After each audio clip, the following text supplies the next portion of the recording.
What's good, YouTube? It's your boy Blade, and we're back with some more Yap Master reactions. Today we got a brand new, freshly uploaded today. Most disturbing crimes that happened at Disneyland. The second I saw that, I had to react to it because I know off rip we're already seeing some crazy people there, and I know Disneyland is a crazy place in general. So without further ado, make sure to like and subscribe for more reactions. Road to 1K subs. Let's get it. These are the most disturbing crimes that happen at Disneyland, and as the video goes on, things go from bad to horrendous. On May 31st, 2025, a video surfaced on the internet showing a violent brawl between some visitors at Disneyland. Although the video ended with an adult woman almost naked as a result Whoa, what the hell? of the fight, it all started with a family of three, which we will call the Lees, and a couple who we will call Ming and Lan. For the man Bro, we got the Asian brawl out. That's crazy. and the woman, respectively. According to reports, they were all in line for the ride known as Crazy Animal City at Disneyland, Shanghai, China.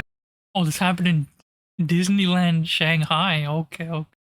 When Ming and Lan decided to take a photo together, the Lees then tried to move ahead but obstructed Ming and Lan in the process. And this led to an exchange that went from subtle to heated, and within seconds the conversation then went from heated to a physical confrontation. Before anyone knew what was going on, Ming, who was wearing a black t-shirt in the video, had already grabbed Mr. Lee, who was wearing a white t-shirt, and while the men wrestled each other, Lan joined in on the fight by yelling and pointing at Mrs. Lee, who was holding her daughter at the time. But before Mrs. Lee could make any moves, Lan decided to join Ming in hitting Mr. Lee, and this made Mrs. Lee move closer to the fight, trying to separate all three of them while still holding her daughter. Now soon Lan turned to Mrs. Lee and in annoyance struck her daughter in the face. This Oh, hell no.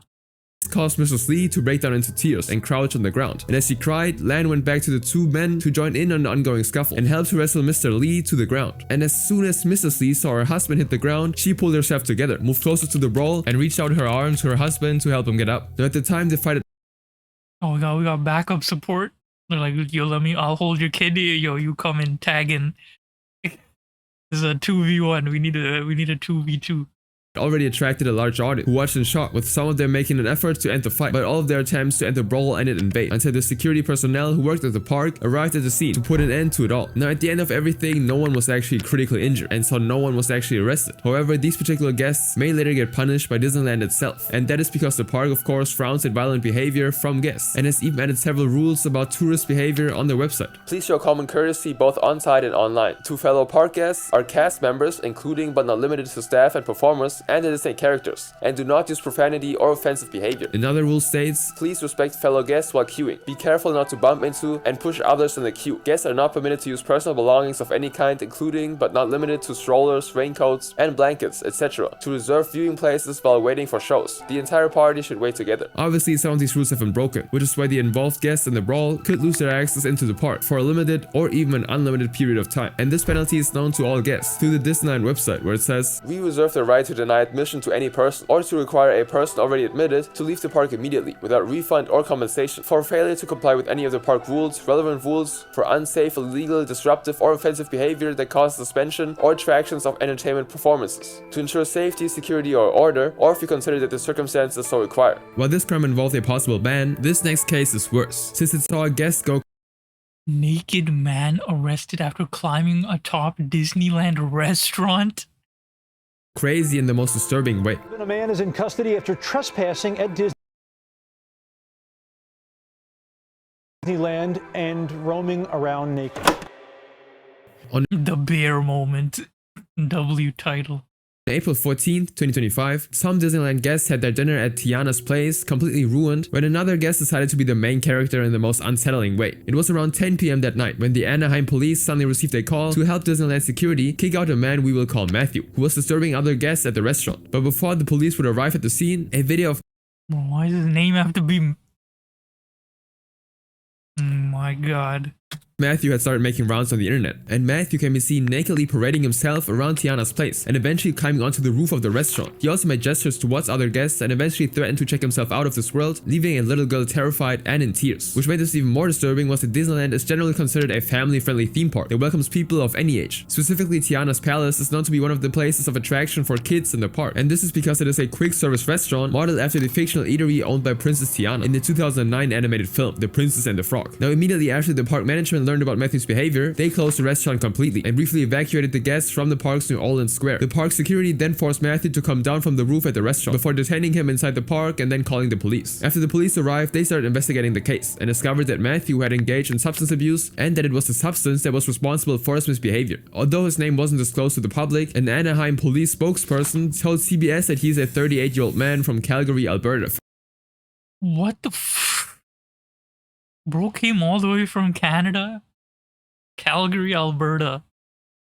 Further revealing how grown Matthew actually was. Now eventually he was arrested for being under the influence of narcotics, trespassing, and public nudity. But while this was a crazy case for everyone involved, it wasn't the first time Disneyland had a guest ruining other people's experience.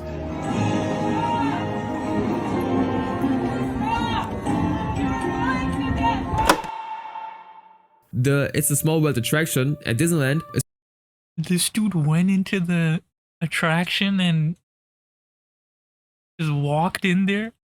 one of the most loved and most patronized attractions in Disneyland history due to its endearing message of global unity and its large capacity. But on March 25th, 2023, this loved attraction would become a place of a disturbing public spectacle. It all began with guests having fun at the It's a Small World ride, when a man whom we will call Peter suddenly jumped out of one of the attraction boats he was riding Yeah, at least he's not naked.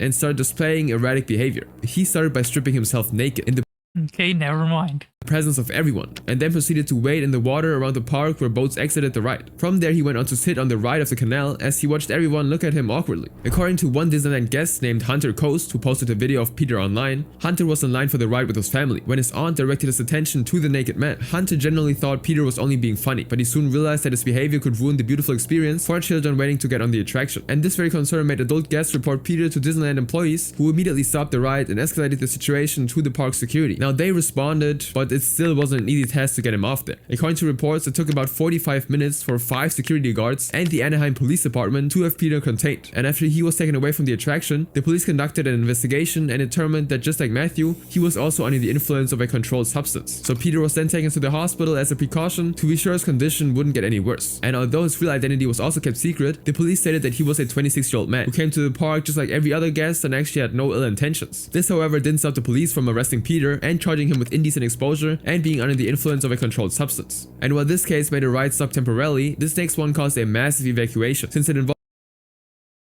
Don't tell me that bridge like collapsed. thieves hiding in the park. Thieves. Searching for at least 2 suspects after a high-speed chase ended at Disneyland. In 2000, Disneyland launched the largest parking structure in the US with a capacity of 10,000 cars, and Damn. then followed it up with an additional 6,500 space garage in 2019, making visits and parking easy for guests to flock in and out of the park. However, what no one knew was that in just 6 years, this massive structure would become an almost perfect hideout for criminals. On March 24th, 2025, Damn, bro. This happened last year? What the heck? around 7:50 p.m., the Orange County deputies received a report about a stolen vehicle at the Ritz-Carlton Hotel on Pacific Coast Highway. But it wasn't just any vehicle, it was a Camaro ZL1. Ooh, snap. Considered to be one of the coolest cars in the world, with a price tag of about Okay, I don't know about that. $70,000. After compiling every information they needed, Wait, what? 70,000? Yo, never mind, bro. Let's talk about the coolest. That is not the coolest car ever. That goes to the RX-7 FD. That goes to the Porsche 922 GT3 RS. That goes to the Nissan Silvia S 13, 14, 15. That goes to the... Okay, I'm done. about the missing vehicle, the deputies began their search, and in no time, they spotted it speeding at over 100 miles per hour on Interstate 5 through Irvine, California. Immediately, the police initiated a pursuit with cars and a helicopter in the air, and as the chase got more and more intense, the police kept closing in on the stolen vehicle, and it almost seemed like the alleged thieves had nowhere to go. But that was until the driver made a turn that left the officers on the edge of their seats. The driver would flee to Disneyland's 6,500 Pixar Palace parking structure, Oh, this guy's smart. He's like, we can lose them in here. How are they gonna find us? Without pausing for a second, and although it wasn't clear how he was able to swiftly drive past the garage attendant without getting stopped, his arrival at the park alerted the Anaheim and California Highway Patrol officers, who instantly took over the chase. The thieves were now somewhere inside the structure, which delayed the whole thing for hours. But by 8 PM, the thieves decided to abandon the car, and the two then decided to run away on foot. Now the police actually continued the chase, and the parking structure, entrances, and exits were locked down for a thorough search. Unfortunately, this caused a significant inconvenience to the guests, as many of them would neither access their vehicles nor leave the park. Now, Yo, everyone's just stuck at the park. They're like, yo, I'm trying to go home, man. Bro, now you're gonna cause the biggest traffic jam. Look at how many people there are here. All those cars are now gonna be piled up. thanks to a TikTok user named Danny McDuck, who made and uploaded a video of the scene on the platform, we were able to see what the park looked like while the investigation was going on. Now after the search, the two alleged thieves were caught, but there was still one more twist to the story, as the two suspects turned out to be children so young that the driver was taken to the juvenile hall. What the hell, bro? They're like 12. But the passenger was released into the custody of a guardian. Thankfully, this case ended with nobody getting injured or killed, but this next one isn't as simple, since it left bloodstains on Disneyland.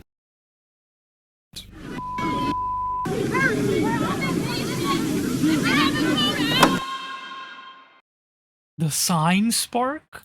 2023 was a special year for Disney fans, as their favorite entertainment company turned 100 years old. And to celebrate, Disney built and placed a 100th anniversary sign in several Disney World parks to mark the milestone and also to be used as a photo op. Now this triggered a wave of euphoria among fans who trooped to every Disney park to partake in the celebrations. But Yeah, the Disney adults, bro.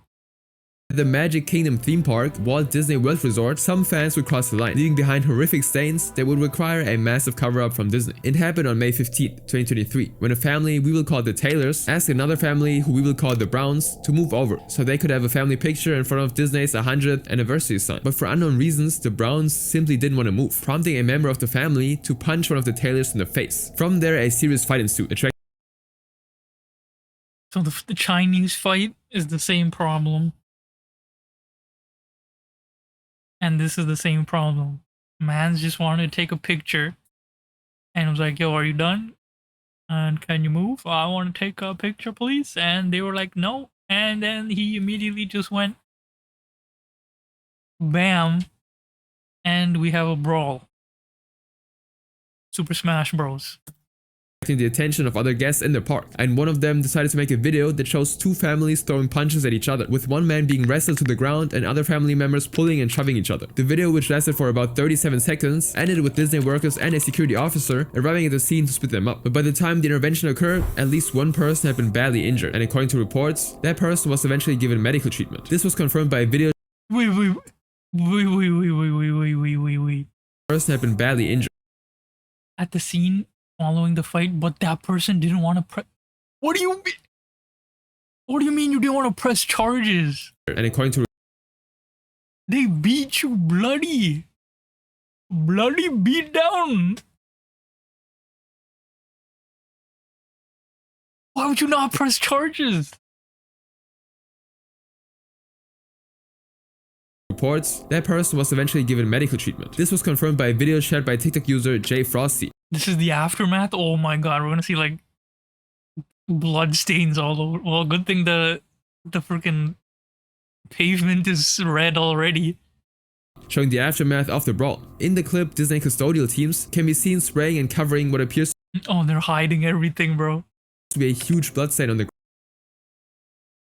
ground, indicating that at least one member of the two families had lost a lot of blood. Although no arrests were made, two identified people were given a trespass warning, which means that they will never be allowed into the happiest place on earth. But while this brawl only got those involved banned, this next case is even more intense since it involves World fight? Bro, Disneyland is freaking Street Fighter, bro. What's going on? multiple people getting arrested. We gotta make a Street Fighter 6 map with Disneyland now.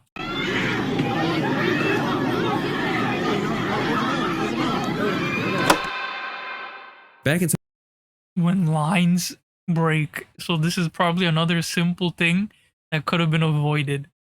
It's probably like, these people were in the line and then they cut the person in front of them and then a brawl occurred. 2022, another intense brawl broke out in Magic Kingdom between two sets of families, leading to fans questioning whether the park was ever truly safe for its guests at all. According to reports, the fight ensued between a family wearing matching red and white outfits and another family we will call the Petersons. The two families were having a good time at the park until a member of the Petersons tried to rejoin their family in line for Mickey's Philharmonic. What did I say? I literally called it. I literally called it. Magic, a 3D musical attraction at Magic Kingdom. Now at first no one knew what started the actual fight, but later one of the people involved, whom we will call Mike, reached out to a news agency called WDWNT to share the side of his story and submitted additional footage of the brawl, revealing shocking details about the incident. According to Mike, it all started with both the red and white family and the Petersons standing in line for Mickey's Philharmonic. But then somewhere along the line, a member of the Petersons realized she left her phone in the electric conveyance vehicle and left the line to retrieve it. When she then got back to the queue and tried to join in with her family, the red and white family refused to let her join the line. She'd left, and instead they started pushing and shoving her. And although that wasn't enough of a trigger for a fight, the brawl didn't start until the end of the event they had all attended. After This is the dumbest. Bro, I'm never going to Disneyland. I didn't care. Maybe when I was younger, I would have cared, but now I don't care. Because we have the Disney adults who would probably make me cringe. And then we have these people who one mistake just it's like a ticking time bomb for them. They come to Disneyland and then you do one wrong thing, one slight touch on the shoulder, they're gonna explode on you and that's it. Those type of people go to Disneyland of all places. Freaking ticking time bombs at a family-friendly park.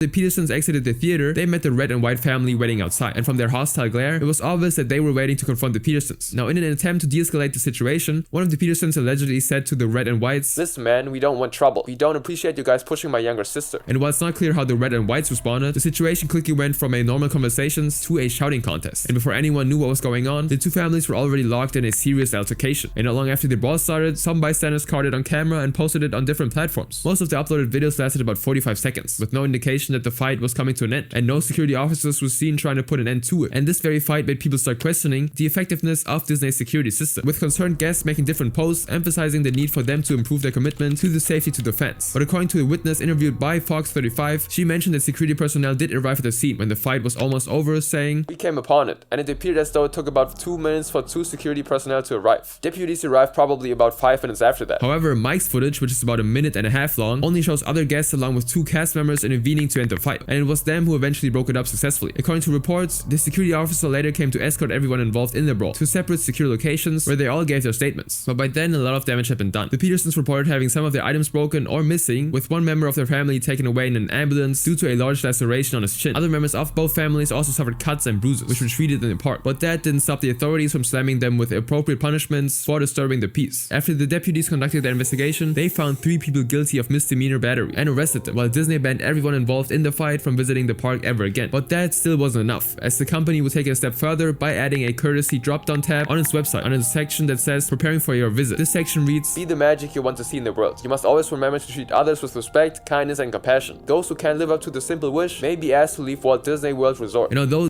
Damn, they had to freaking put that in, yo. They're like, you gotta be part of the Disney family. Hey, it's all sunshine and rainbows here, eh? No bad. Do bad things, you're out.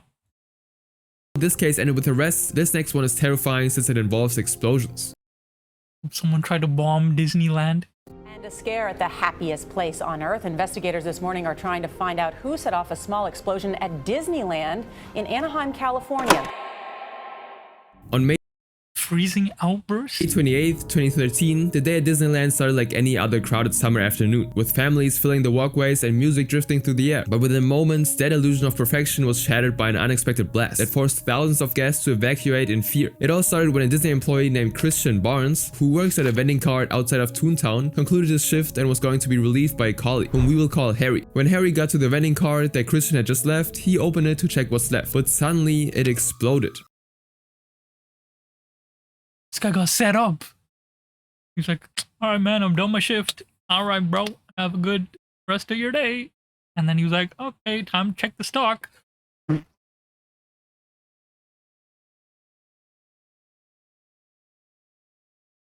While Harry and everyone else around were still trying to figure out what was going on, Christian took a water bottle from what was left of the exploded car and found his way to the park exit. And before he left, he dropped the bottle in a trash can. Now, several minutes later, He planted the bomb. a cleaner removed the trash bag from the can and placed it on the floor and left it there to empty another can. But before he got back, the trash bag too had exploded. Although no one was injured in either explosion, they were enough to cause panic to the guests, who described the explosion as a Loud boom. and the sound was also loud enough to alert the park officials to shut down Toontown, which is the affected area of the park, for about 3 hours, and decided to contact the police department and the bomb squad. Up until this point, nobody knew what caused these explosions, so it could be a simple prank or an actual attack on Disneyland waiting to escalate. To get answers, the officers investigated the case and found out that the explosions were from 2 dry ice bombs. One was placed in the cart and the other one in the trash bin. Fortunately, it wasn't a serious danger that could have led to any significant loss. And then at Disneyland, finding dry ice isn't actually that difficult, as the park uses it a lot for storing food, creating special effects, and outdoor vending carts like the one Christian managed. Also, Oh, he was the one. 2 dry ice bombs are actually common in Anaheim, as police have reported sightings multiple times in the city. So this means that the culprit didn't actually have to look far to get what he needed to make the actual bombs. Now, once the police determined the source of the explosions, the next job was to find the criminal behind the bombs. And due to Harry's account detailing how the first explosion occurred and the surveillance footage that showed Christian around Yeah, this guy got caught in 4K, idiot. the 2 explosion sites, the officers determined their first suspect, and so on May 29th, 2013, Christian was actually called in for questioning. Now, at this point, it was pretty clear that Christian was behind all of this, but initially it was unclear if Christian actually intentionally set off the explosion or if it happened by accident. But almost immediately after the interrogation started, he admitted to setting off the 2 dry ice bombs, and also explained how he used the water bottles to make the bombs and left them at the sites of explosions, and also explained how he used the water bottles to make the bombs. And as much as most explosions come with serious motives, surprisingly, Christian mentioned that this was just an isolated incident with unexpected impacts, which in other words means it was just a one-time silly thing that he never expected would trigger a full bomb squad response. Now, after his confession, Christian was immediately arrested and was charged with a misdemeanor count of possession of a destructive device. This was actually a serious crime that would send Christian to jail for about 6 years.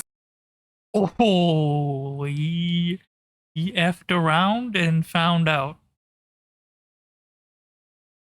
But before he was charged to court, he was held on a $1 million Yeah, no one's bailing you out, brother. I know no one in your family got that kind of money. bail while he waited to appear before a judge. Now, Christian's father, Raymond Barnes, seemed to be displeased with how his son's case turned out, as he said in an interview with NBC4 that his son is the best kid anyone could ever ask for because he's never been in trouble and had no criminal record. He also mentioned that the authorities were blowing things way out of proportion, saying, "It's just a little ice, hot ice. They're making a big deal out of nothing. I'm sure when the smoke clears, they'll see he's just like any other person. They just made a little mistake." But unfortunately, according to Susie Brown, the director of media relations and external communications for Disneyland, cases like Christian's are taken very seriously, and so Christian may face actual jail time for his actions after all. Now, at the time, Christian still didn't know what would happen to him, but before long, Disneyland released a statement about the situation, including an insurance of safety, saying, "Reviews complete. Mickey's Toontown has been deemed all clear by local authorities. Guests are welcome to return." and so on April 3rd, 2013, the attraction center opened normally once again, like nothing happened. And the next day, Christian appeared in Orange County's Superior Court and pleaded not guilty to his charges. And there, the prosecutors requested that his bail be reduced to That's still so much. $500,000, which the judge allowed, and afterwards set his bail hearing for June 13th, 2013. Now, after the bail hearing, the judge first lowered Christian's bail to $50,000. I mean, that's still a lot of money. And then ordered his release on the same day, stating that he believed Christian had no malicious intent. And so on November 4th, 2013, Christian would plead guilty to his charges and was immediately sentenced to 36 hours in jail, 3 years of informal probation, and 100 hours of community service. Okay, that's not that bad. 36, I didn't even know you could do that, bro. 36 hours. Not even 2 days, that's like a day and a half, right? Yeah. That's a day and a half in jail, 3 years of probation, and 100 hours of community service. And a lifetime ban from Disneyland property. While this incident caused a few hours of panic within Disneyland, this next case is much worse, since it involves a violent offender and a smaller human. I mean, this is the grounds. This is the grounds for PDF activity. Great, here we go. Was booked over the weekend for what was supposed to be a genuine wedding ceremony, but Disneyland staff and security called police when they noticed the so-called bride wearing a wedding dress was too young. What the hell? Disneyland Paris is not just Europe's most visited theme park, but also one of the most popular venues for beautiful beginnings. But without realizing it, the park once made a terrible decision of hosting a wedding that will only be remembered for horror. This story takes us to June 21st, 2025, when Yo, all of these happened like last year or 2 years ago. How did I not hear about any of this? Disneyland Paris opened its gates to a groom, his bride, orchestra, a giant cake, and 100 guests in attendance before the opening hours. The ceremony kickstarted like every other weddings, until something really disturbing would catch the attention of some staff. The employee monitoring the events suddenly noticed the wedding had a very unusual type of couple, which included an adult groom and a small human as a bride. This led to the staff alerting the police, who came to put an end to the wedding immediately. Now the police decided to arrest the group, the bride's biological mother, a 55-year-old Latvian man hired to be the bride's father, and a 24-year-old Latvian woman hired to be the bride's sister. And after the arrest, the police began investigating the situation and found out that the bride was in fact a smaller human who we will call Natalia. Now more disturbingly, they also discovered that the groom had actually arranged a staged wedding by hiring Natalia to act as his bride and every other person in attendance. But the 100 paid extras thought they were attending a real wedding. Now this was a very weird situation, but because the groom was the sole organizer of the event and had left everyone else ignorant of his plans, he was charged with fraud, breach of trust, money laundering, and identity theft. As for the other people involved, they were eventually let go by the authorities. And while every other charge is pretty self-explanatory, the groom was charged with money laundering because hiring Disneyland Paris for a wedding before the opening hours cost up to $153,000, which shows that he must have spent a lot of money to pull off the fake wedding. Also, the identity theft was a result of the groom fooling Disneyland by telling them that the wedding ceremony was real, taking things even further by booking the park with a fake Latvian identity. And on top of that, on the morning of the wedding, he used makeup to change his face, so as to look entirely different from himself. Fortunately, Natalia was not harmed both physically and intimately, but still staging a wedding with a person that wasn't of age is very weird. And it wasn't just Disneyland staff who found it strange, as one of the hired guests at the party would later express their shock during an interview with France Inner Radio. I saw the panic of the Disney people. Then through the window I saw a small human that was not of age with a wedding dress on. A woman was carrying her in her arms. That's when I understood that the bride was really young. But while the investigators thought nothing else could be more shocking than the bride's age, they soon discovered that the groom was a well-known British intimately violent offender named Jaskan Jash, popularly known as Jackie Josh. And the French investigators found about Jackie's past records through the BBC, which had previously published investigations into. And although the police and prosecutors didn't immediately name him, the BBC soon realized another article about him, stating that back in 2016, Jackie was found guilty of being intimately inappropriate with 2 female small humans in the United Kingdom after he lured them with alcohol while claiming to be a Hollywood film producer. It lured them with alcohol? Bro, how stupid are these girls? Lured with alcohol out of everything. And after he successfully lied to these innocent victims, he exploited them and even went ahead to filming the intimate moment without their consent. He then uploaded this video on a now deleted YouTube He uploaded it on YouTube is crazy work. channel that stayed up for 4 years. He was on there for 4. Oh my goodness. One of the victim's family members said to BBC that it is very unfair for YouTube to allow such a video to stay up for that long, considering that the video destroyed the victim's life. Now for Yeah, that's crazy. 4 years you let YouTube. This was last year, right? No, this one is like 2016 YouTube. That's crazy. this crime, Jackie was arrested and would eventually be sentenced to 4 years in prison. And after serving his jail time, he would be released in 2020. Now in 2025, the French judicial authorities were notified of Jackie's previous convictions, but his rap sheet was even longer than they initially thought, as it would turn out he'd also been listed as a wanted man for breaching a harm prevention order and a breach of an intimate violent offenders register notification requirement by the Metropolitan Police in London. This was because after Jackie's release in 2020, he was placed under supervision by the London police. But even though he was under constant watch and his movement was restricted, somehow Jackie managed to pull off another massive stunt in London several years later. On October 17, 2023, Jackie faked a fake movie premiere at Leicester Square, and to make things worse, he hired hundreds of young people to act as his fans. According to reports, these people who were aged were hired. What do you mean he hired that age range of people?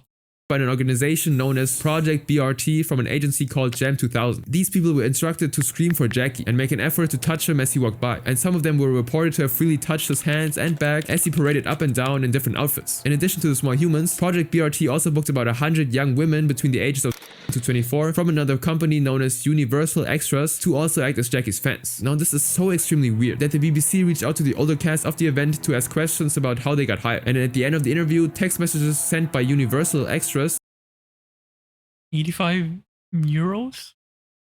Not bad. The cast was requested to wear a range of costumes, clubbing, high school uniform, Harry Potter type look, and PJs. Show the actors were paid £85 to act as Jackie's diehard Oh, 85 pounds. Look at, oh yeah, it's in London.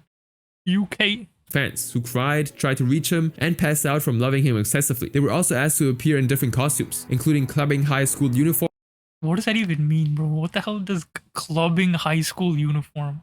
Harry Potter type of look, and pajamas. Now, while this sounds like a simple task to perform, the story became really troubling when the cast members mentioned that throughout the event, no one actually knew Jackie's true identity. It wasn't until the fake premiere was over that Universal Extras sent a couple of shocking emails to the actors. The emails stated that they just found out that one of the cast members may have had a criminal conviction in the past, and warned them to never speak to the media about it, claiming that it would be considered breach of their contracts. While the actors remained tight-lipped throughout the event, the agency would later send yet another email on November 2nd, 2023, saying that it had conducted an extensive investigation and had reported every concern to the police. The agency also assured the actors of their safety by attaching the alleged response of the police that says, There's no cause for concern in relation to artist safety, and there were no restrictions placed on this individual, preventing him working with or being near any of our artists, including those under 18. But it turned out that this wasn't the case, because after the BBC found out about these emails, it reached out to the police for confirmation, and what was discovered was nothing short of shocking. The BBC was told that Jackie had been charged with 2 counts of failing to comply with the notification requirements of the Intimate Violent Offenders Register, which means he didn't register a new passport and failed to notify the authorities of his trip 7 days before he departed. In addition, he was also charged with breaching his harm prevention order because he didn't provide a mobile phone for inspection. And after the BBC spoke to 2 young adults who attended the fake premiere, it was revealed that they were also clueless about the nature of the production they were paid to attend. All of these were documented in the BBC's article, and just as expected, it went pretty viral. But nothing would be heard of Jackie until June of 2024, when a parent saw him sharing gifts to young people outside dance auditions for another production.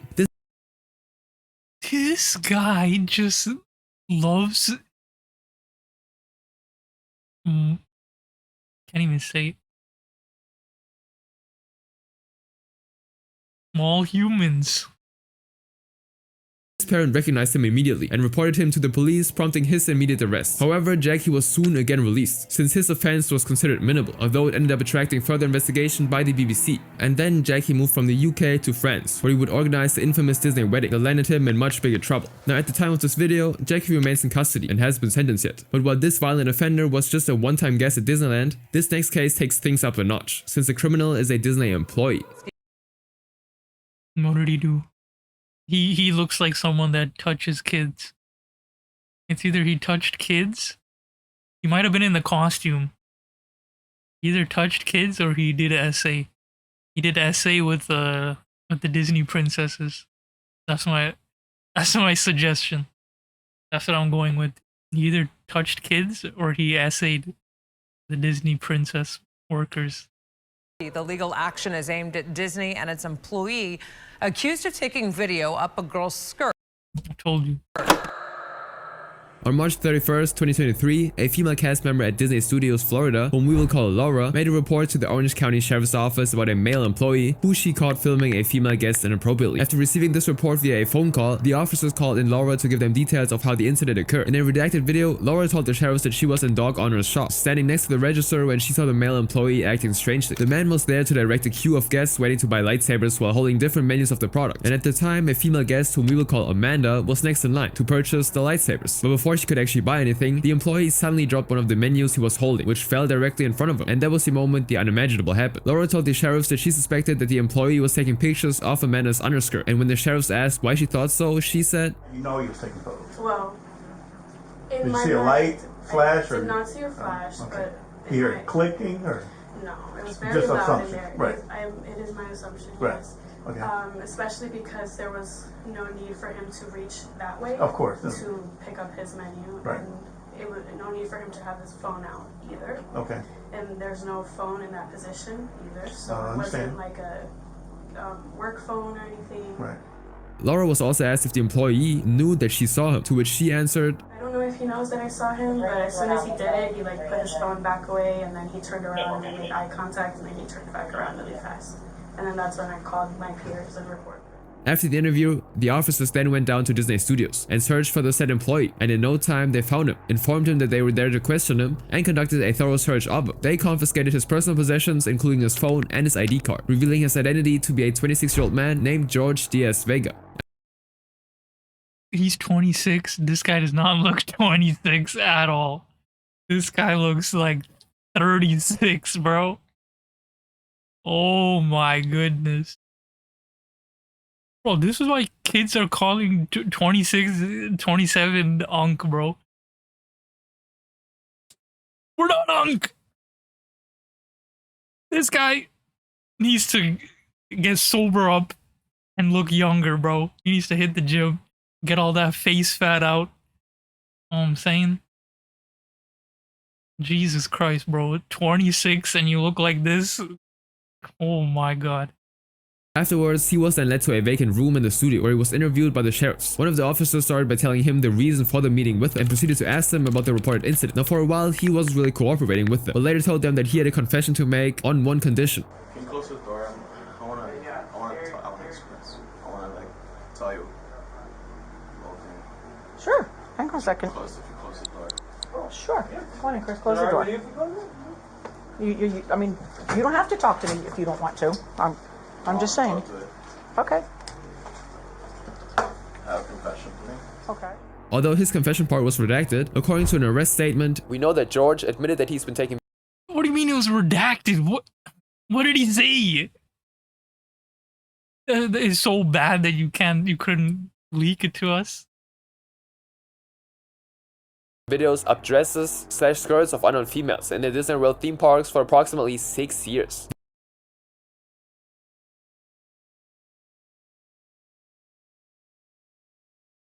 So he's been working here since he was 20?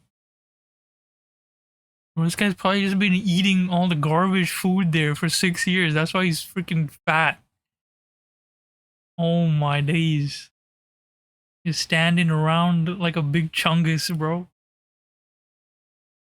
Bro, 26 and you look like... Oh my god. So he was 20 and he was still doing that? Oh my god. Okay, so he definitely got no action. That's why he did it. It is what it is. That's my conclusion. When you get no action, you probably has a corn addiction as well. You put 2 and 2 together, you get to these desperate times. And that's what he did. 6 years. 6 years? He was so down bad. If he did this at 20 years old, he like gave up on his life at that point, and he was just so down bad that he was like, this is the only way. Sick individual, bro. this was a very shocking revelation, but George's immediate request after his admission is even weirder, as he expresses concern for his mother and longed to be home. I don't mean this in a bad way, but because like I love my mom a lot. You think I'll get home? Well, we're just gonna have the detectives. It kind of depends on how long you sit and talk to the detective once they come out and talk to you, because they're gonna want to see if you can write everything out and all for them. So that'll be up to them. But we're not going to say anything to your mom. Now, when the actual detectives arrived, George told them everything he just said to the sheriffs, and in addition mentioned that he had over 500 illicit videos on his device, which he'd filmed by himself for personal gratification. Because he is corn addiction, and no action equals this level of desperate. What's the word? Desperate? Is it? What am I trying to say, bro? This guy was just super desperate. Is there a word? Is there a word? I was gonna say like disparity. That's the word. Disparity. Desperately.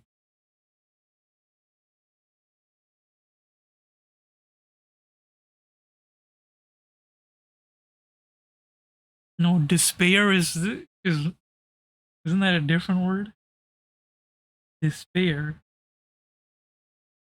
That's what I was trying to say. Yeah, despair, bro. The complete loss or absence of hope. That's this guy.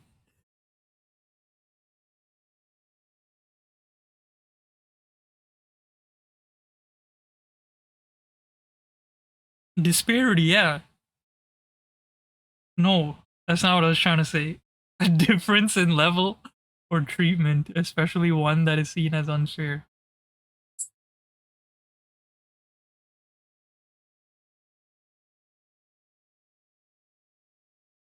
Okay, no, that's not what I said.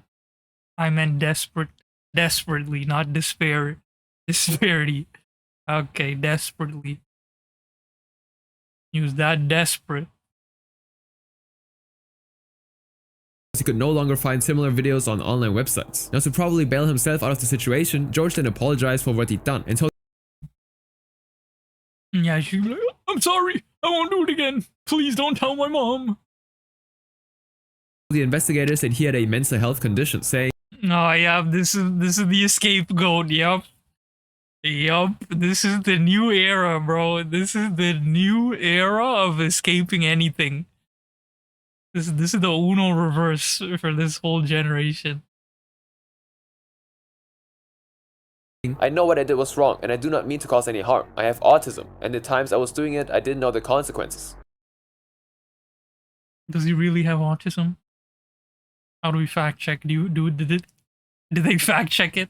but unfortunately for George, the information wouldn't save him, as the officers actually soon connected another reported incident to him. Now, a day before this interview, on March 30th, 2023, the sheriff's office received a similar report about a male Disney employee, who was of course later identified as George, intentionally making a doll fall so he could film another female guest's underskirt. And now initially, it felt like George's legal case started right here, but according to reports, there was yet another case prior to the March 30th case, because George was actually at the time accused of recording up the skirt of a female co-worker with his phone. You gotta be kidding me. Which led to an internal investigation at Disney, but eventually the company didn't actually fire him though, but instead just changed his role. Now, even before that, That's crazy. Imagine being that girl. Yo, that girl's probably heated, bro. You're like, you let this sick person back in our... You just changed roles? It was an accident, you know? Take it easy, huh? Take it easy. It's an accident. And she's probably like, there's no accident! Get this sick out of the park. Fire him. on March 25th, 2023, George allegedly captured an upskirt video of a female, smaller human whom Hey, see, I already told you, bro. He looks like a PDF file, okay? And there we have it. we will call Ivana. While she was buying a toy from the gift shop, Ivana was there with her grandmother, who caught George in the act and confronted him. And George didn't even deny his crime, but instead begged Ivana's family He said, please don't call the police. I promise I'll delete the pictures. to keep it a secret, saying, I've been fired for this before. Please don't call the police. I promise I won't do it again. and even once Ivana found out what happened, she began crying, screaming, vomiting, and would eventually Screaming, vomiting, panic attack. suffer a panic attack. And now, barely a week later, who didn't spare him this time around, but went straight to the sheriff's office instead. With that, the officers located the victim, Amanda, to inform her about the incident and asked her if she wanted to prosecute George. Now, Amanda actually hesitated initially, but would soon agree to press charges in order to save the other people from being George's victims. And so the officers arrested George and charged him with 2 counts of video voyeurism, which means to secretly film another person's or intimate activities without their consent, especially in areas or situations where the victim expects privacy. And immediately after his arrest, Disney would also completely terminate his appointment, rendering him jobless once again. Now, in court, George pleaded not guilty, and he was eventually released on a $2,500 Bro. bond, waiting for the actual outcome of his case. But before he could actually know his punishment, in June 2023, officers responded to a report about a man later identified as George, who was engaged in lewd behavior at Publix. He just can't stop, can he? According to a witness, whom we will call Diane, who spoke to the deputies, she initially noticed George when he started following her, and her husband, whom we will call Peter, around the store. George's movements became concerning when he moved behind Diana and knelt to her side with his phone in his hand. Afterwards, he simply left the area. Now, Peter was worried that George would have taken pictures of his wife, so he and Diana followed George just to be sure. And eventually, the two found George at the checkout point and confirmed their suspicions right there. George was allegedly filming another woman underneath her dress while standing behind her in the queue. And so Diane immediately yelled at George to stop, which made him try to leave the store hurriedly. Peter actually caught up with him and seized his phone. Now, She pulled the, "This man's here to feed her." But in this case, this man here is a pervert and he's taking pictures of women's skirts underneath. moment, George began to plead with them not to call the police, saying he had a record. No, see, if that was me, if I was a husband, I would have just pulled the, "This man's here to meet a blank-year-old." I wouldn't even say that he was taking a picture. I'm putting him straight to the PDF allegation. And was previously sacked for the same offense. And in the process of talking himself out of the situation, George would then actually suddenly run away in his car, leaving Peter and Diane with the phone he'd used to commit a crime. What an idiot. And so while the couple waited for the deputies, Peter actually looked through the phone and found pictures of his wife's dress, her underwear, and her face, confirming that George had indeed taken pictures of her. Once the officers arrived, they also looked through the store's CCTV footage and affirmed that George filmed Diane and another woman inappropriately. And even though George was now gone via his car's plate number, the deputies were actually easily able to locate George, who was once again arrested. Now he was sent to county jail on a $5,000 bond this time. In addition to that, the court ordered him to stay away from every public. So he's banned from Disneyland? Now he's banned from every Publix grocery store. Okay, bro, he's gonna go to Walmart, he's gonna go to Target, he's gonna go everywhere. Store. Now, after George was actually released on bond again, the case proceeded slowly until March 21st, 2025, when Ivana's family decided to file a civil lawsuit against Disney and George for negligent hiring, negligent retention, invasion of privacy, and more, seeking at least $50,000 in settlement. Now, up until this video was made, No, I would have sued for even more, bro. This is Disney, bro. F Disney, bro. Go for the milli, bro. Just get a mill off Disney, bro. These greedy bastards I don't care, bro. I would be like, yo, drop a milli. I'm suing them for 1 mil. Ooh, you think I'm gonna 50,000? Hell no, bro. the lawsuit remained active, with no indication of settlement or dismissal, and George is still yet unpunished for his crimes. And while it's not common for cases like this to stay pending for a long time, the next case is much worse, since it sent the whole country into a state. So it's still pending? Well, it can't be 50,000 anymore. It has to be a mil. 2 for 1 mil. First of all, get this guy on the sex offender list. So he's screwed for life. Of great fear. Okay, what's going on with this one? Dead guest, 1995 Disney terror threat. We got the FBI involved now. Okay, here we go. Worse, since it sent the whole country into a state of great fear. We just had some kind of explosion downtown. Promise of harm? On April 12, 1995, a Okay, so we got an old one. padded envelope labeled videotape with no return address arrived on the desk of the Disneyland executive Bomb. Someone sent a bomb to Disneyland. secretary. At first, it seemed harmless, until curiosity led her to play the video, revealing a message that would set off a nationwide panic. The 8-minute and 51-second video opened with an anonymous person behind the camera, filming a newspaper from the Orange County Register with the date April 1st, 1995 on it. The particular report filmed was headlined, "Man charged with spraying irritant in Disneyland." and it detailed an incident that happened in the month where a 21-year-old man allegedly released a harmful substance in the Space Mountain ride that made about 33 people sick instantly. The caption on the videotape in relation to the news article says, "Good boy," and the camera soon moved to a table of old black and white photographs of unknown people captioned "Dead Guest" before the screen went blank. Immediately the words "Nerf gas" and "Made Easy" appeared, and the next thing we see is what looked like a temporary and low-quality chemical lab. On the table was a pair of tongs, an aluminum pot, and bottles of liquid, and a clock on the table was pointing to number 9, with a date underneath that reads April 14th, 1995, which was 2 days after the arrival of the tape at Disneyland. A glove hand then eventually So he's basically setting up the whole thing, and this video's showcasing what he's gonna do on the day of.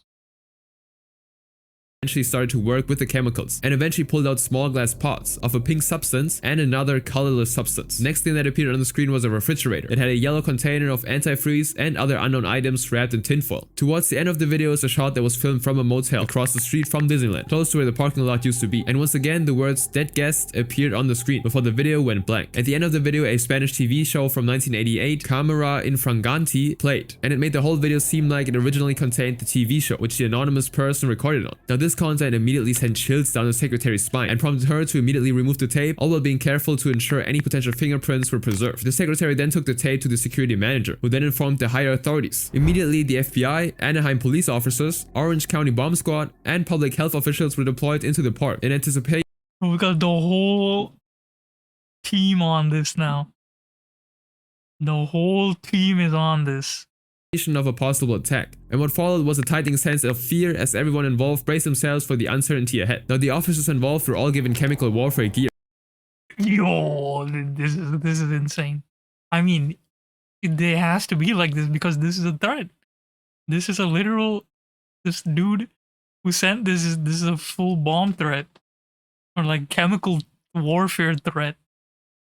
That's crazy. Including gas masks from stockpiles off the marine base at El Toro, showing the magnitude of the situation. And from the moment the officers were in position, the security at the park was tightened, as everybody was thoroughly searched who went in during the period. Now being an Easter weekend, it was one of Disney's busiest weeks, with a lot of guests and attendance, which at the same time seemed like the perfect time for perpetrators to penetrate into the park by blending in with the crowd. Now the tension was intense around that time, not only because of the videotape itself, but also because 3 weeks before the tape arrived at Disneyland, a Japanese cult known as Om Shinrikyo cult unleashed a lethal nerve agent called sarin on commuters in Tokyo. This attack sent 13 people out of this world, and as a result made law enforcement around the world be more careful. Now while the news of this attack generated a widespread panic, now some sources capitalized on it by spreading rumors that the Tokyo police said that the 2 men associated with the cult had flown to Los Angeles shortly before Easter.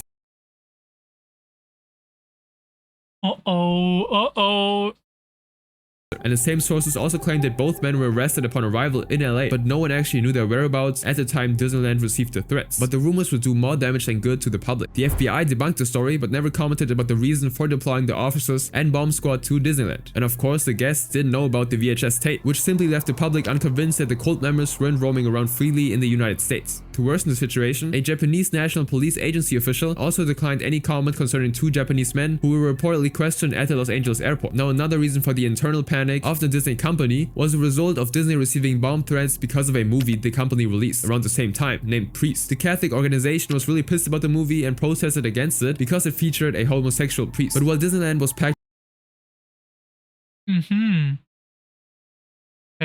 with the US military troops and guests roamed around the park wondering why the security was tightened, danger loomed in another part of the country. And what happened?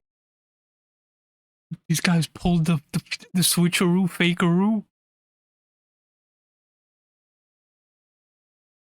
They literally was like, we're gonna make a fake distraction in this area to then commence the real thing here. We're gonna send the FBI, the bomb squad, the SWAT team, all there distracted. And then this happens here. This is some next level plays going on. This is insanity. Some Joker level plays, bro. But next was far more tragic than anything imagined. Oh wait, this is something separate. Why would you show this then in the...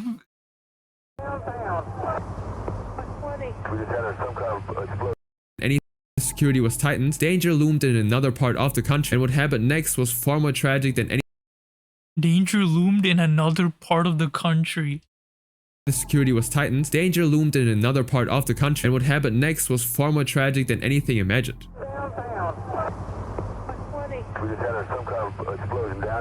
Now 5 days actually passed after April 14th, the supposed date of the attack, so all was good until now. But instead, the city of Oklahoma witnessed a domestic terrorist attack when a massive truck bomb detonated outside of the Alfred P. Murrah Federal Building in downtown Oklahoma. And the attack sent 168 people out of this world and injured another 680. And on the same day, an anti-government extremist, Timothy McVeigh, was arrested, convicted, and later executed, whilst accomplice Terry Nichols was sentenced to life imprisonment. And while President Bill Clinton was addressing the attack, he also hinted at the videotape threat, saying, "There was one recent incident with which I was intimately familiar, which involved a quick and secret deployment of a major United States effort of FBI and FEMA and Public Health Service and Army personnel. We went to the place and we were ready. We were ready to try to prevent it, and if it occurred, we were ready to respond. And while the president never explicitly mentioned Disneyland, the White House would actually later confirm that he was referring to the park threat. Now, after this press conference, the authorities decided to keep the details of the incident under wraps, so the general public still wasn't sure what to believe. However, on April 22nd, 1995, the FBI finally announced that the VHS threat was a hoax, since nothing happened on April 14th, which was the targeted date, and even 8 days later, the situation remained the same. The announcement finally marked the end of this potential threat. Now, until now, the public actually never saw the actual VHS tape recordings, and the mysteries around this would only grow stronger as days turned into weeks, weeks turned into months, and months turned into years, with nobody knowing what exactly was said in these tapes. And eventually, those looking for answers started to lose interest as time went on. But in 2019, this exact videotape would come to life once again after a VHS collector named Todd Verhoeven stumbled upon it while looking through a Goodwill thrift store in They didn't like destroy the tape. I feel like they should have just destroyed the tape. Why the hell? How would this end up at a Goodwill is my question. How the hell does this end up at a Goodwill?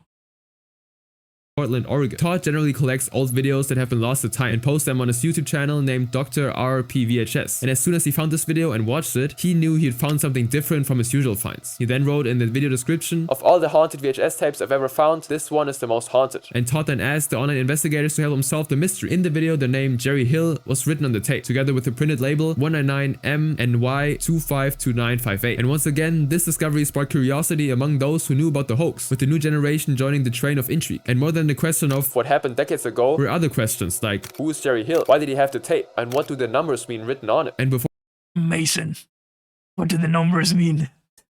For long, the internet, specifically a channel named Barely Sociable, were able to provide some answers, including the first 3 digits, 199 likely being an FBI classification known as Foreign Counterintelligence Terrorism, while NY suggests that the case was handled by the New York field office. And it was later revealed that the location was one of the reasons the authorities didn't take the threat lightly, and this was because the Japanese cult had a base in New York City, which of course made the FBI believe that this tape might have ties to the group. As for the name on the tape, it belongs to a former FBI agent named Jerry Hill, who worked in the Portland area. According to Jerry Hill's relative, who spoke to news outlets, Jerry used to work on terrorism cases, which explains why it was possible for him to have his name on it. But by 2017, Jerry died, and the tape ended up at a Goodwill store. And while no one visits Disneyland with the fear of explosions, this next case made the guest experience extremely traumatic.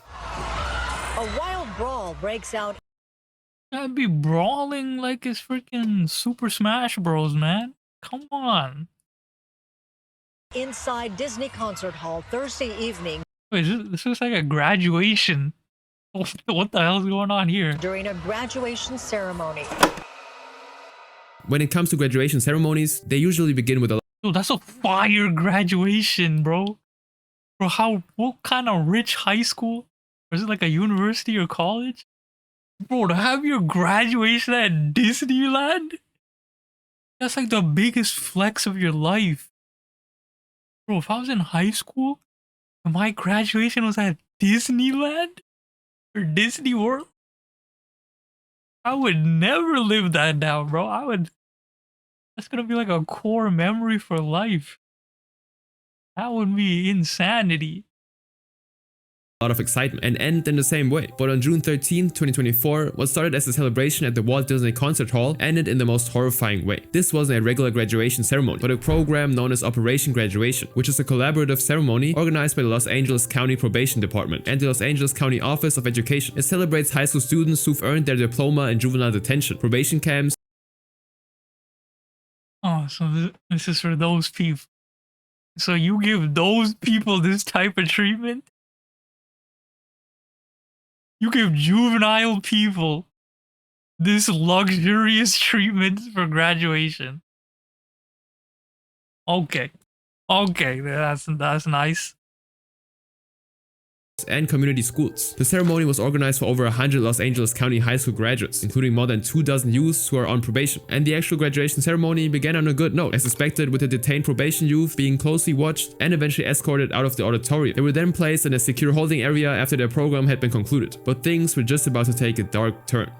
While the ceremony was coming to an end, someone from the audience suddenly jumped over a second-story balcony at the concert venue and attacked a community graduate. Instantly, things got even worse when someone else leaped off the stage into a group of people, resulting in a massive brawl. And Brianna Valdez, one of the graduating students who just climbed the stage when the fight started, expressed her shock in an interview, stating how intense the fight actually was. It was really scary. They were all jumping. They got on top of each other and they fell off of the stage. Now, before the situation would get even worse, the security personnel at the venue contained it, and eventually no serious injuries were reported. But while everyone tried to catch a break and return to their homes, another fight broke out inside the concert hall, and this time it involved a firearm. According to witnesses Raul Valdez and Javonte Jameson, the second fight started just as suddenly as the first one, but with multiple gunshots being fired, leaving everyone scared to death. Coming out of the ceremonies, and there was a car right on the other side of the cars that were parked, and we just saw shooting, and then saw the smoke and everything, and everybody just got down on the ground. Once again, law enforcement reacted swiftly to the situation and had 4 people arrested, bringing peace to the chaotic situation. And although the report stated that the fight was between students from different communities, some witnesses believed it all happened for a different reason. It's like we're here for a happy moment and it's just ruined with gang activity. Despite the rapid shootings, no life was actually lost. But the same can't be said about the next case, since it involves someone losing their life in the most unusual way. Well, you know those terms and conditions many of us agree to without even reading them? Disney is trying to use them to fend off a wrongful death lawsuit. Oh, this is why I never liked Disney, bro. Disney and Nintendo are like the worst companies. They're the most sick, evil individuals. Okay, they just want your money. They'll do the most shittiest marketing tactics to get you to buy their shit. And that's the problem with Nintendo fans, is that they'll just buy anything. And the same thing with Disney. They'll be like, oh, limited time. Like, Nintendo copies like Disney's tricks. Like Disney will drop like The Lion King for the 50th time, and they'll be like, limited time release. It's gonna go back in the vault. It's gonna disappear. Better buy it now. The Jungle Book. All your favorites is coming back. Blu-ray, HD, 4K, digital, DVD, mumbo jumbo, coming back. Only for a limited time. Buy it now. And then Nintendo sees it and they're like, oh, we should do that too. And they're like, Nintendo's like, okay, here you go, Mario 3D All-Stars. Oh, limited time release. Limited time release. You can only get it. And then we're never gonna put it in. It's never gonna be put on the shelves ever again. Until this date. So you have to buy it. And then you know who starts getting bricked up when they hear that? The scalpers. Okay? The scalpers hear that, they're like, limited supply. Time to buy all of it and resell it. And then that causes the whole conundrum. Anyways, Disney is a very bad company. They're very evil.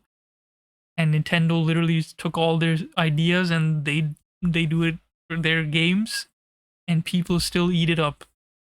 So this right here is probably exactly what Nintendo would do. Because Nintendo hates emulators too. That's a whole other topic. ROM hacks.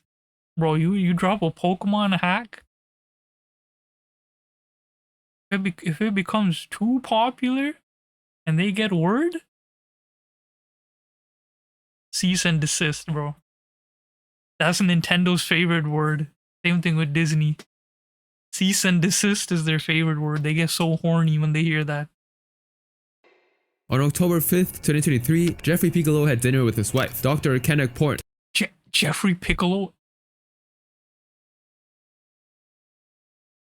I don't know who dies, but this man is a goat. He's literally named Piccolo.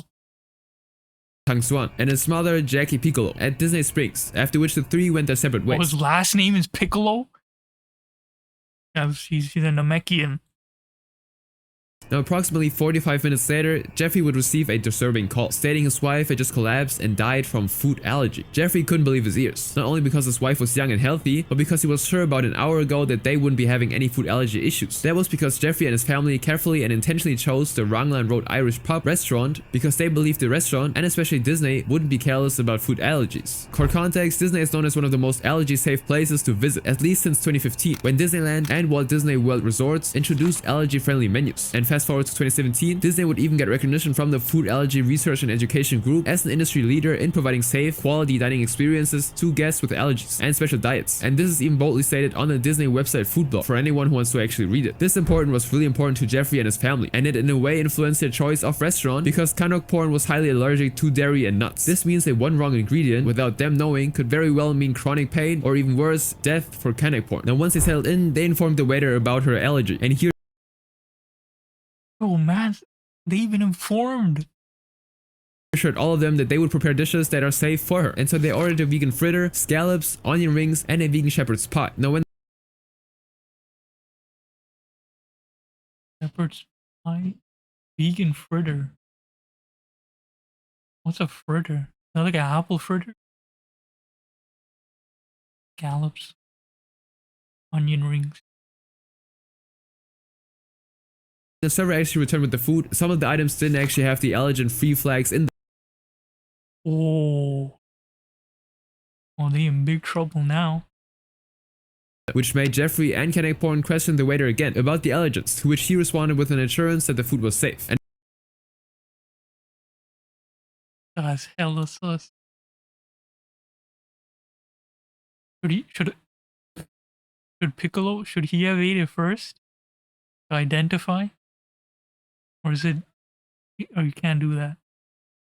after assuring them again and again, the three decided to eat their food and went their separate ways after. Jeffrey took the leftover food to their room while his mom and Canuck porn went out to shop. Now outside, Canuck porn and Jackie actually decided to shop separately, and as soon as Jackie was done shopping, she called Canuck porn on the phone to know if she was done as well, but Canuck porn wasn't actually responding, and so Jackie thought that she had simply headed to the hotel, so Jackie decided to do the same. But when she got to the room, Canuck porn was nowhere to be found, and so Jackie called her again, and this time it was answered, but not by Canuck porn herself, but by a stranger who told Jackie that her daughter-in-law had just slumped at the store and had been taken to the hospital. Jackie and Jeffrey would then rush to the hospital, where the witnesses who followed Canuck porn told them that she suddenly began to have difficulty breathing and eventually collapsed. According to the observers, Canuck porn actually self-administered an EpiPen before one of them called 911. But unfortunately, after a period of waiting, Jeffrey and Jackie met the doctor in charge, who told them that Canuck porn had died. According to them, her death was a result of a severe and fast-acting allergic reaction due to the elevated levels of dairy and nuts in her system. This news, of course, met Jeffrey with shock because of the conversation he and his family had with the waiters who served them at the Raglan Road Irish pub. And so Jeffrey decided to file a lawsuit against the restaurant and Walt Disney Parks and Resorts, accusing both of negligence. Raglan for preparing the food improperly and Disney for failing to train their employees to make sure they prepare allergen-free food when requested. Now initially, Disney actually argued that the restaurant is neither owned nor operated by the company, saying in their emails,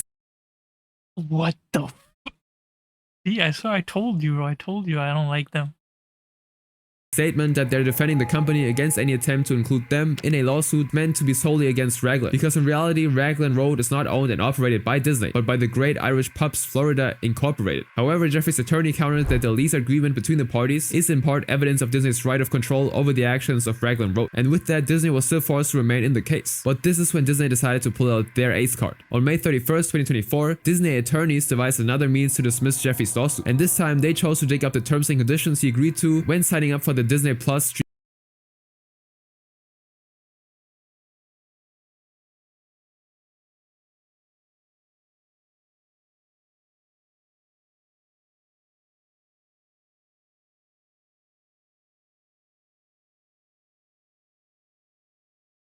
There's no way.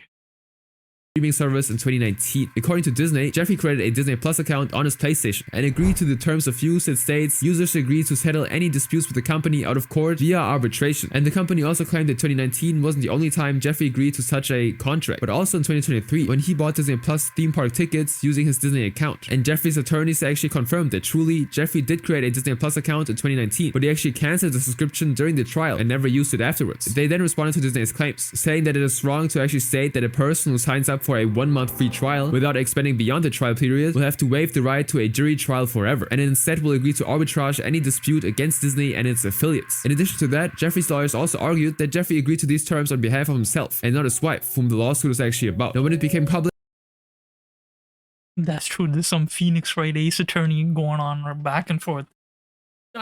Objection! Objection! that Disney was trying to use this tactic as a get out of jail card, they faced a ton of backlash with different tweets and posts, like the one from a user named Evan Loves Swerves saying, "Remember that a woman died in Disney World, and Disney argued in the wrongful death lawsuit that they weren't liable because her husband had signed up for Disney Plus. They're an evil company." I'm saying, bro, Disney is an evil company. They're literally the devil incarnate as a company. They will do the most messed up things to get out of any situation, and they will do the messed up things for the stupidest reasons. And another user said, "The tragic death at Disney World due to a food allergy shows it's evident that Disney does not prioritize guest safety. Now they're reportedly using Disney Plus terms of service as a legal loophole to dismiss the lawsuit. This negligence is unacceptable. It's time we hold Disney accountable and demand they take real actions to protect their guests. No more excuses." And besides the call out tweets, some YouTubers also made videos about the situation, condemning Disney. One of them Moist critical was Penguin Z, who said this concerning the situation. "I've said for years now, one of the most evil companies on the planet is Disney. I imagine the board of directors is a who's who of supervillains. You probably got Mickey Mouse right next to Lucifer in that seat. It is always shocking to see just how low they'll stoop for the sake of a couple extra doubloons." No, 100% facts. Disney and Nintendo, both of them are the devil. Soon became a widespread issue, and Disney knew that their reputation was totally on the line. And so to salvage the situation, the company filed a notice to withdraw the motion in an email to the Associated Press saying, "At Disney we strive to put humanity above all other considerations. With such unique circumstances as the one in this case, we believe the situation warrants a sensitive approach to expedite a resolution for the family who've experienced such a painful loss." Now currently the case is still ongoing, with no guarantee that this will actually end soon. Now this was a It's still going? Oh. Yo, this is like $1 billion company, bro. You hold the L and give them like $1 million. I mean, this poor man, bro. He literally just lost his wife. No money in the world is gonna. I mean, you know, some people are. If this woman meant a lot to him, then no money is ever gonna replace this woman.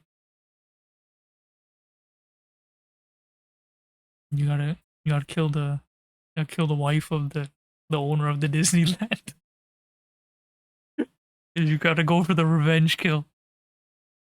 Disturbing and unexpected end to a person's life, but it's nothing compared to the next case, since it involves a person's life ending mysteriously.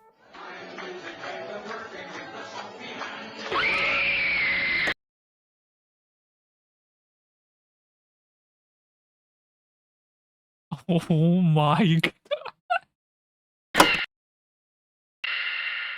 It's late June 1974, a time Disneyland was exceptionally buzzing with people for its recently debuted variety show known as America Sings. Unknown to anyone at the time though, just 1 week later, this same show that brought smiles to thousands of faces would end up taking the life of an employee in the most disturbing way. That employee was 18-year-old Deborah Gale Stone, the first child of Bill and Marilyn Stone. Deborah was described as an athletic and smart kid who graduated from Santa Ana High School in the top 10 percentile of her class. After graduation, she then enrolled at Iowa State University with so much excitement and enthusiasm for her future. However, what Deborah truly needed was far more than her inbuilt abilities and euphoria. She needed money to live through college, since she was far away from home. And being a teenager, Deborah of course only had her gaze fixated on the coolest place any person would want to work at, and that place was Disneyland. Now once Disneyland started taking applications for summer jobs, Deborah and her friends decided to apply, hoping they would be selected. And surprisingly, Deborah actually got the job she desired, and so in no time she was already functioning in one of the most exciting spots. Now Disneyland had just debuted the animated variety show known as America Sings. Yankee Doodle travel south, riding on a riverboat,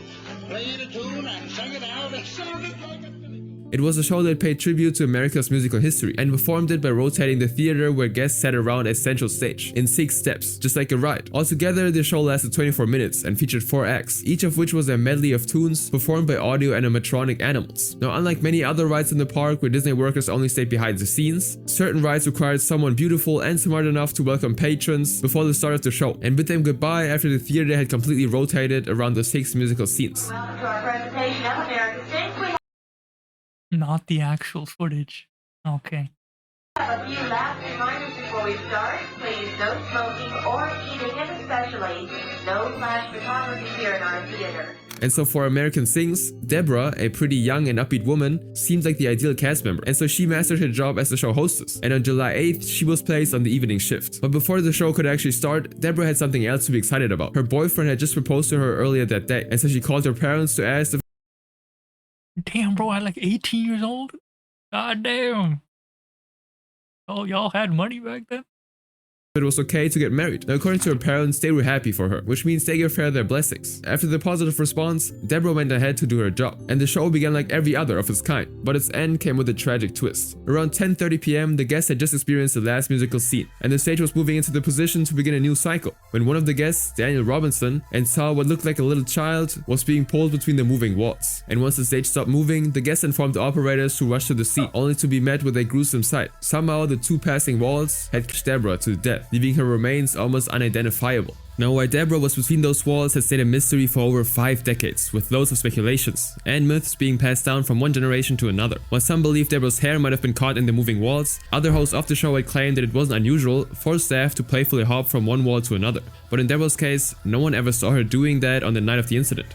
Now, to Deborah's family, the right safety features weren't enough, and so they filed a lawsuit against Disney. And during the course of the investigation of the case, it was revealed that American Sings had a dangerous flaw, which could have made it easy to become a victim of the moving walls. According to reports, the American Sings Theater was initially used for Carousel of Progress, which was a rotating theater show about the history of American technological progress. Now, the difference between those two shows is that the Carousel of Progress was a rotating theater, while American Sings was a stationary theater with rotating stages. So in other words, Carousel of Progress rotated in a clockwise direction, in a way that allowed the center stage to rotate without the walls colliding, while American Sings rotated in an anti-clockwise way, which means that the walls would clash as the center rotated while moving guests from one stage to another. Now, eventually Disney settled out of court for an undisclosed amount, which Deborah's parents called a small settlement. Now, according to reports, the company added safety lights that would alert someone if they were getting too close to the danger area, ensuring the safety of other employees, until the eventual shutdown of the show in April 1988. And while no one witnessed how Deborah lost her life, the next case is more troubling since it involved a guest sending another one out of this world in the most brutal way.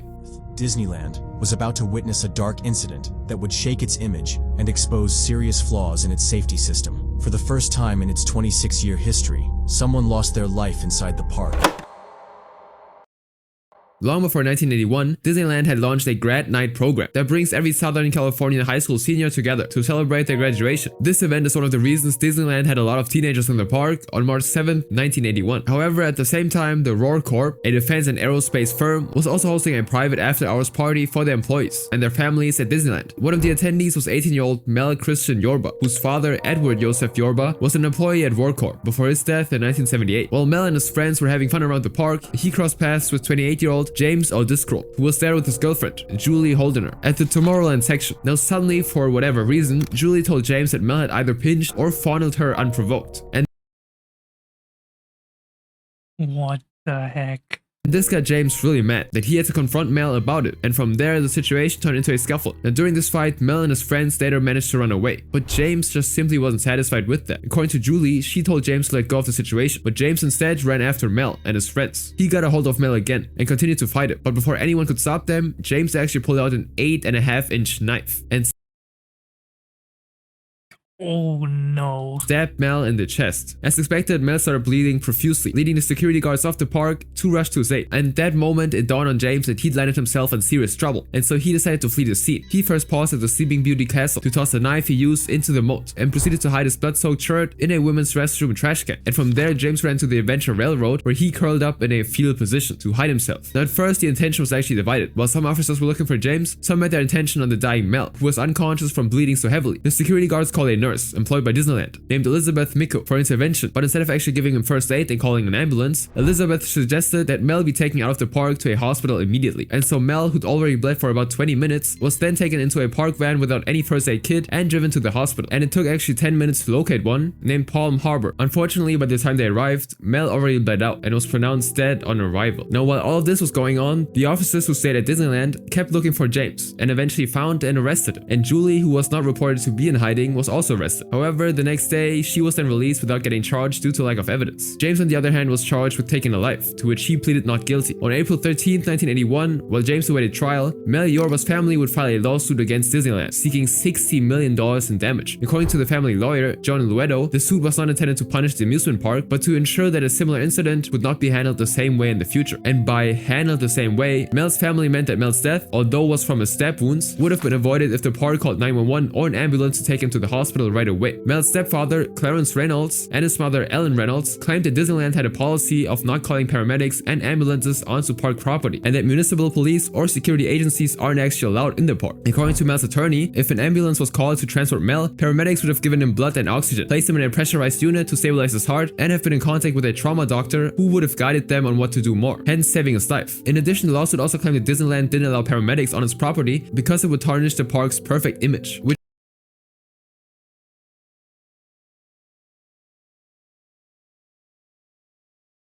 You gotta be kidding me with this.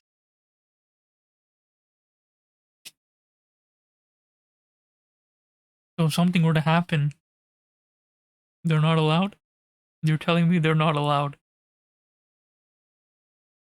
Obviously that rule had to have been changed. Hopefully. was actually confirmed by the nurse Elizabeth Micko, who testified that she decided to take Mel to a hospital herself because of an unwritten policy to not call paramedics into the park. John Leto also criticized Disneyland security guards for not preventing the fight between Mel and James, and for not discovering that James actually had a knife on him right from the beginning. Disneyland, however, denied these allegations, contending that emergency services in the park were adequate enough. Now, eventually, the jury found Disneyland negligent in Mel's treatment and was ordered to pay $600,000 to the family of Mel. And although the lawsuit ended with a settlement, Mel's, or in this case now James's case, was far from over. It would drag on for another 2 years as James's attorney, Olson, argued that Mel had been drinking heavily and accidentally. Oh my, guy just come up with any excuse. Threw himself on the knife while attacking James. And although Olson agreed that James was found with Mel's blood all over him, he argued that James never actually attacked Mel, saying whatever happened after the fight was unclear. But despite that, after the whole back and forth, James was eventually given a 16-year to life sentence for taking the life of Mel Yorba. And although this lawsuit didn't reverse the damage, it helped prevent future problems like this. Oh. These are... That's how it ends. That was crazy. That was something else. It went from like bad to like insane. Yeah, Master was right. We really went from lighthearted, freaking the devil. Disney is the devil. I've been known that. You guys know that too now. W video from the boy Yap Master. Another banger video. Like and subscribe for more reactions. See y'all in the next video. Make sure to like and subscribe. Peace.